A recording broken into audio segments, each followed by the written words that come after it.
bagaimana upaya-upaya industrialisasi. Dan tadi dikatakan tadi industrialisasi itu adalah kata kuncinya, dan mereka ingin saudara-saudaraku sekalian menghisap negeri ini sampai kering dan makan sampai habis. Jadi Bapak Ibu sekalian, kondisi kita yang terancam ini bukan seperti halnya ekonomi yang dikuasai oleh asing. Tadi yang disampaikan oleh Prof bahwa menteri kita, Menteri Keuangan ini adalah titipan seperti itu. Tapi kami ingin mengatakan bahwa Menteri Kesehatan ini bukan sekedar titipan lagi, tapi figur sentral. Bahkan dalam tulisan saya yang terakhir yang hari ini saya buat, sistem kapitalisme ini sudah sampai mengakar dan berupa kuda Troya. Pak Menteri ini memang pintar karena dia seorang ahli investasi. Itu yang dicari, itu yang dipilih. Jadi bukan berarti dia tidak mengerti tentang kesehatan, tidak. Justru dia ingin melakukan sebuah perlawanan seperti yang dilakukan oleh kekuatan global, yaitu menguasai kesehatan dari sisi ekonomi.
Baik, Assalamualaikum warahmatullahi wabarakatuh. Waalaikumsalam warahmatullahi wabarakatuh. Terima kasih Pak Refli telah menghadirkan kami berdua dokter Indonesia, yang saya kira kita semua tahu saat ini tidak baik-baik saja. Bukan dokter Indonesia yang tidak baik-baik saja, tetapi lingkungan kesehatan itu sendiri yang tidak baik-baik saja. Saya mau menegur dulu, menyapa dulu sahabat saya, Prof. Didin Prof. Didin ini lihat saya dari jauh, tapi beliau itu adalah bahagian dari aliansi. Aliansi apa Pak Jenderal? Beliau itu saya gabungkan dulu di awal-awal. Namanya adalah Forum Guru Besar Peduli terhadap ketahanan kesehatan bangsa. Jadi ketahanan kesehatan bangsa itulah yang menjadi bahagian kenapa kami hadir di sini. Kesehatan tidak baik-baik saja, tapi dengarkanlah apa yang dikatakan oleh rakyat terhadap Prabowo. Bapak tahu Pak? Belum tahu ya Pak? Pak Suryo tahu Pak Suryo? Apa itu? Ada yang mengatakan, netizen mengatakan, Pak Prabowo, bila Allah menginginkan menambah umur Pak Prabowo, ambil umur saya. Itu luar biasa ungkapan daripada rakyat. Kapan itu terjadi? Setelah pidato-pidato dari Pak Prabowo yang kemudian mengatakan satu hal saja, bahwa komitmennya adalah untuk rakyat, komitmennya adalah untuk merah darahku, putih tulangku untuk Indonesia. Ibu belum tahu Bu? Ada rekamannya Bu, dan semua menjadi jadi Bu, itu adalah apa yang beliau katakan. Tetapi tentu saja kita semua bersama-sama mengupayakan apa yang dikatakan itulah yang dikerjakan, bukan ada yang dikatakan dan ada yang tidak dikerjakan. Oleh karena itu kehadiran kami berdua, saya Bahar dan Agung Sapta, itu ingin melihatkan kepada kita semua bahwa ketahanan kesehatan itu merupakan bagian penting. Apakah kita hari ini sudah mempunyai ketahanan kesehatan? Dr. Agung, apakah kita hari ini mempunyai ketahanan kesehatan? Jawabannya tentu saja kita bisa lihat. Ya, ibu-ibu sudah mengangkat tangan tuh. Rahim-rahim sudah mengangkat tangan. Rahim-rahim yang penuh dengan kasih sayang telah mengangkat tangan. karena rahim-rahim itulah yang merasakan pada waktu ketahanan kesehatan itu menjadi amburadul, menjadi hilang, menjadi lemah. Apakah dia sudah kembali? Tentu saja belum. Kenapa? Karena begitu ada pergantian pada kepemimpinan maupun itu adalah hak daripada menteri, dari presiden, kita kemudian mengatakan BGS lagi, BGS lagi, BGS lagi. Apa itu BGS? Bukan yang nanti akan dijelaskan oleh Dr. Agung. BGS itu adalah singkatan dari nama. Tetapi ada lagi BGS yang lain namanya Bill Gates. Jadi sekali lagi Bapak Ibu sekalian, saya memulainya dengan mendoakan Pak Prabowo, tapi mengaitkannya dengan ketahanan kesehatan kita. Dan ketahanan kesehatan itu hanya bisa kita perbaiki kalau kemudian kita sungguh-sungguh dengan apa? Dengan melakukan upaya-upaya bersama. Upaya-upaya yang meaningful, upaya-upaya yang meaningful dan juga upaya-upaya kebersamaan. Bukan seperti hari-hari ini. Karena Bapak Ibu nggak tahu, tapi juga tahu barangkali betapa dokter Indonesia dan tenaga kesehatan yang dari awal sebelum negeri ini merdeka, yang namanya tercatat sebagai orang yang ingin memperbaiki negeri ini. Ada Ahmad Rifai. Bagaimana Ahmad Rifai itu berangkat dari Indonesia menuju Belanda dan mengatakan kami adalah dokter, kenapa kami tidak mendapatkan pelayanan yang sama seperti dokter lain. Dia pergi ke Belanda dan dia mempengaruhi berbagai pergerakan-gerakan di Indonesia. Kemarin Oktober itu, Sumpah Muda itu adalah gerakan dilakukan salah satu Ahmad Rifai. Dia pulang, dia menjadi Volksrat, dan kemudian dialah yang kemudian mendorong Cipto Mangunkusumo akhirnya menjadi Indonesia merdeka. Jadi merdeka ini seperti apa yang dikatakan oleh Pak Prabowo dalam pembukaan Undang-Undang Dasar 45, mensejahterakan, mencerdaskan kehidupan bangsa. Kita mau bangsa yang sehat dan cerdas sehingga harta kekayaan yang ada dalam muka bumi ini menjadi mampu kita pakai untuk juga ikut membantu perdamaian dunia.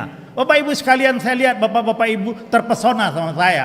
Bukan terpesona sama sayanya, tapi apa yang saya katakan itu benar. Dan kebenaran itulah yang menjadi tujuan utama kita mempunyai pemimpin dan mempunyai negara. Tapi kata Dr.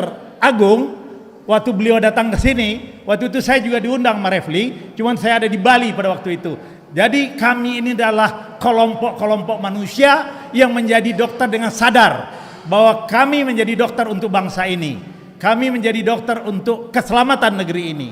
Bukan menjadi dokter untuk tujuan-tujuan lain seperti yang kita lihat dari BG tadi itu.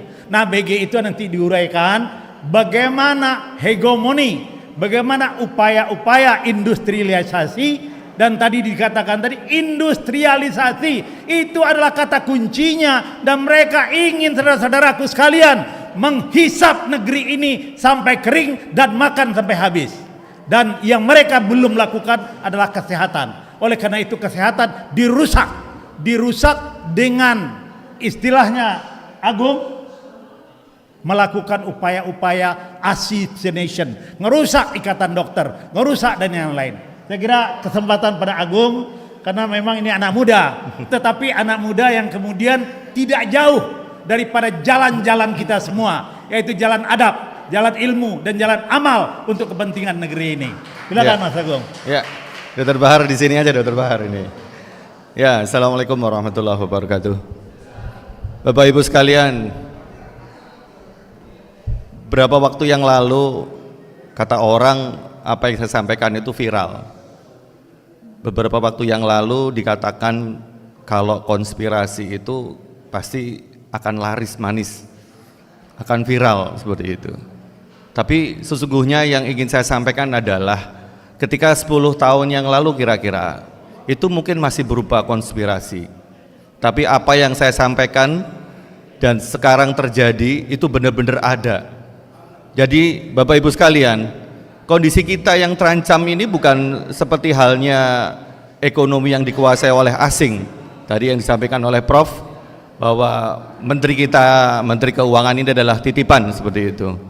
Tapi kami ingin mengatakan bahwa Menteri Kesehatan ini bukan sekedar titipan lagi, tapi figur sentral.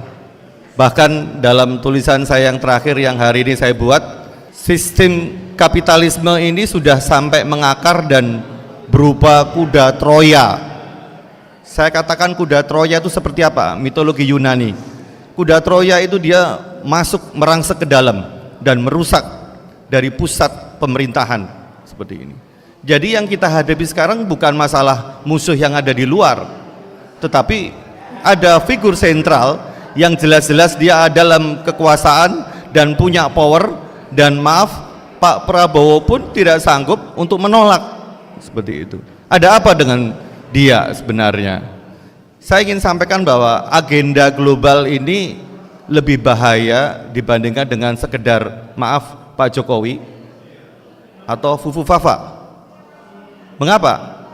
Karena jelas bukan hanya masalah ekonomi atau kepentingan bisnis, tapi ini masalah geopolitik bahkan ideologi. Saya yakin bapak-bapak ya, Pak Jenderal yang paham tentang ketahanan nasional dan kami yang pernah merasakan Lemhanas pasti tahu tentang ketahanan nasional, pasti tahu tentang kedaulatan kesehatan yang akan berimplikasi pada ketahanan nasional.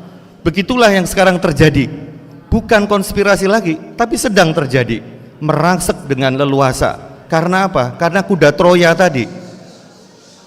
Bapak Ibu sekalian, yang ingin saya sampaikan adalah mereka para pemain global ini sangat mudah untuk berkolaborasi. Saya katakan berkolaborasi karena mereka punya satu kepentingan, minimal keinginan untuk mengumpulkan kekuatan global yang akan menguasai dunia ini. Katakanlah tadi sebutkan Bill Gates.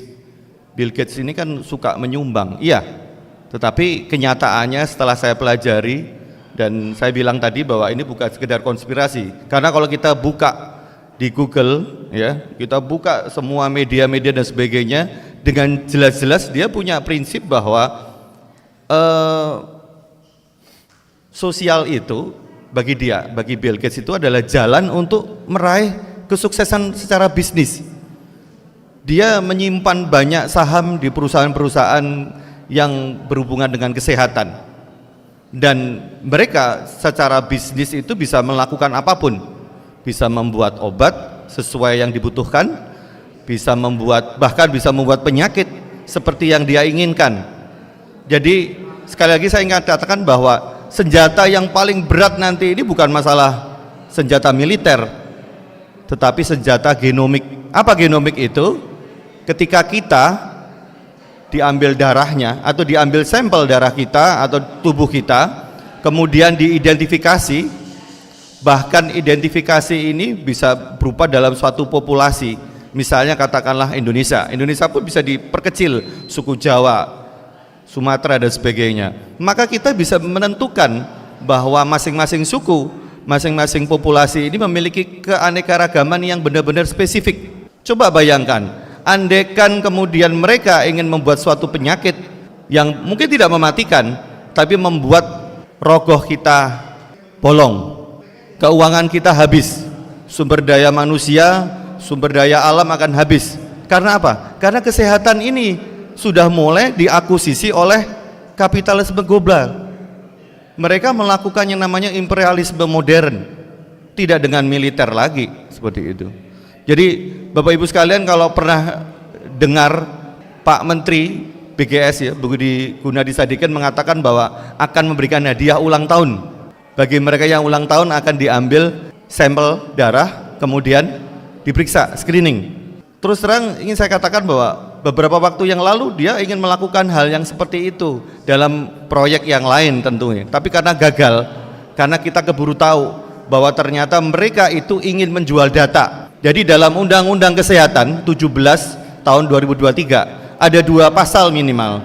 Yang pertama pasal 340, yang satu pasal 342. Yang satu tentang data. Data di sini bisa data rekam medik, ya, data-data yang sifatnya administratif. Yang satu lagi adalah data genomik.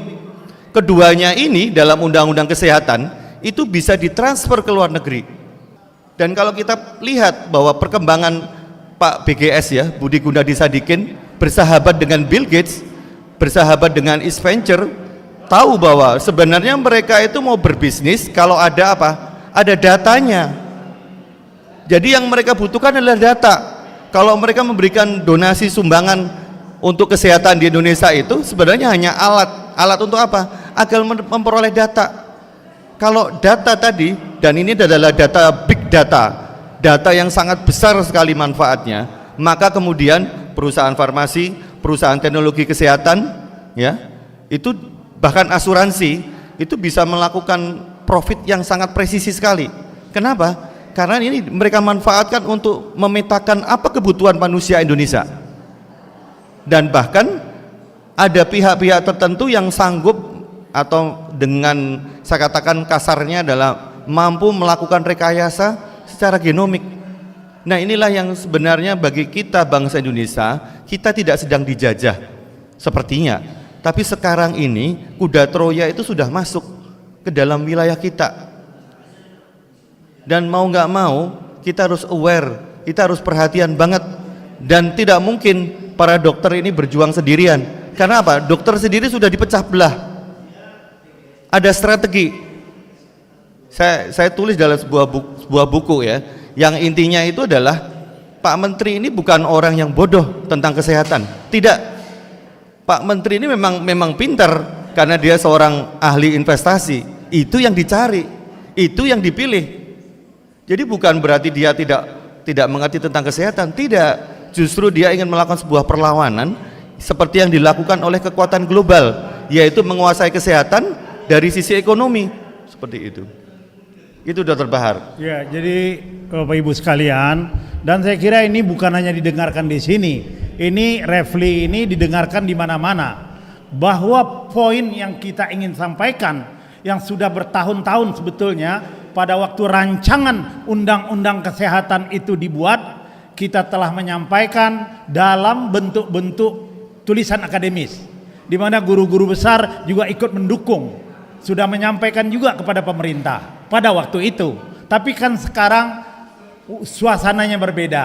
Ada Pak Prabowo yang mudah-mudahan memahami ini, dan seperti dikatakan oleh Pak Jenderal tadi, bahwa kita ini semuanya ini adalah orang-orang yang menginginkan negeri ini lebih baik dan lebih baik lagi, sehingga Pak Prabowo nanti bisa memimpin bukan hanya Indonesia tetapi juga memimpin ASEAN, memimpin dunia untuk memastikan adanya perdamaian dunia, karena jelas hari-hari ini kita dilemahkan dan kita tidak mampu membuat perdamaian dunia. Jadi sekali lagi apa yang dikatakan oleh Mas Agung tadi itu, ini ada unholy nexus.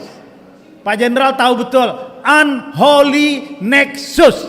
Hidup ini sebetulnya ada holy nexus, tapi ini unholy nexus yang dibangun dengan sedemikian bagusnya lewat buzzer-buzzer.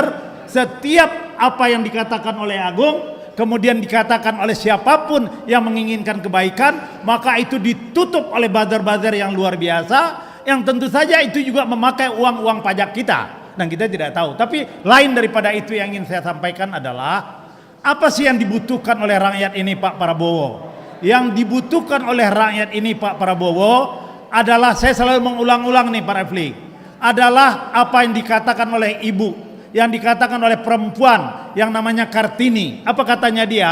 Yang dibutuhkan oleh rakyat ini adalah kuntum melati yang mekar di dalam hati. Itu bapak-bapak nggak mampu merasakan itu. Hanya ibu-ibu yang bisa merasakan kuntum melati yang mekar di dalam hati. Jadi ambillah data-data semua, tapi buatlah keputusan yang terbaik buat rakyat. Rakyat yang mana? Rakyat yang akan hidup 20 tahun, 30 tahun lagi. Lihatlah betapa timpangnya pelayanan kesehatan kita. Kita mau hal-hal yang kemudian mercusuar, tapi syukurnya Pak Prabowo sudah mengatakan, saya tidak mau yang mercusuar. Saya mau kembali kepada dasar. Tidak ada gunanya kita G20 kalau TBC kita masih tinggi. Tidak ada gunanya kita segala macam kalau stunting kita tidak pernah turun. Jadi poin saya adalah, mari kita sama-sama menjadi seperti Refli katakan, oposisi yang loyal, bukan royal memberikan cek kosong kita, tetapi kita awasi. Tapi tentu saja tolonglah 3 hal ya Agung ya: meaningful, participation, mindfulness, dan yang terakhir adalah mari kita berdebat berbeda-beda dengan joyful. Assalamualaikum. Ada satu hal yang penting. Silakan. Pak Prabowo pernah buat buku namanya Paradoks Indonesia, Sis. Dr. Bahar. Sis. Di situ disampaikan bahwa bagaimana sikap dia terhadap neoliberal, Ya. terhadap kapitalisme global. Nah, saat inilah kita menantang dan meminta agar beliau konsisten. Siapapun dia, termasuk menterinya. Kalau ini membawa misi yang akan menghancurkan ketahanan nasional, maka dia harus hentikan. Dan kita harus mendukung Pak Prabowo bila mana memang Pak Prabowo mengambil sikap seperti itu.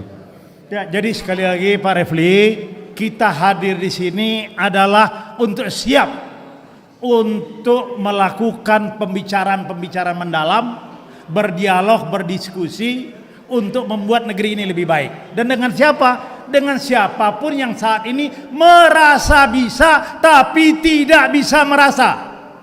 Jelas tidak? Prof, jelas nggak Prof?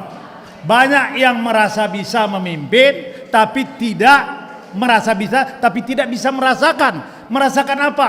Keringnya rahim ibu-ibu hari ini. Bagaimana HB mereka di bawah. Saya dokter kebidanan Pak, jadi saya tahu betul berapa HB mereka, bagaimana kematian dan segala macam. Mari sama-sama kita, ada Lemhanas, ada yang lain-lain, ayo kita duduk sama-sama, tidak perlu ribut-ributan, ayo kita lakukan meaningful dialog yang betul-betul menghasilkan refleksi untuk 30 hari, 100 hari yang akan datang, sehingga kita kawal ini. Makasih Pak Refli. Terima kasih. Assalamualaikum warahmatullahi wabarakatuh.